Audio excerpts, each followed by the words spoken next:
Find the Laplace transform of 1 plus e to the negative t quantity squared. So the best way for us to evaluate it is by expanding it. So 1 plus e to the negative t times itself.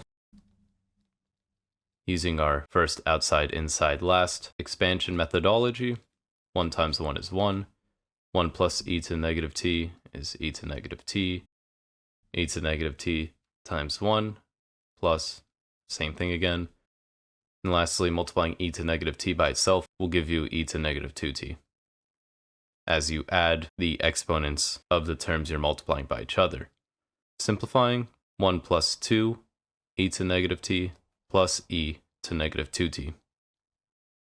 So let's take the Laplace of that.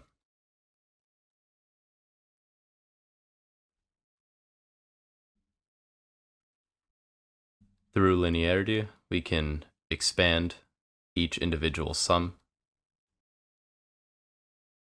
So it becomes Laplace of 1. We can leave the 2 as a coefficient. Laplace of e to the negative t. And finally, plus Laplace of e to the negative 2t. From our table, we know the Laplace of 1 equals 1 over s. Additionally, Laplace of e to the at, where a is a constant, equals 1 over s minus a. So for our two e terms that we have here and here, it will become Laplace of e to the minus t. So we know that a equals negative 1.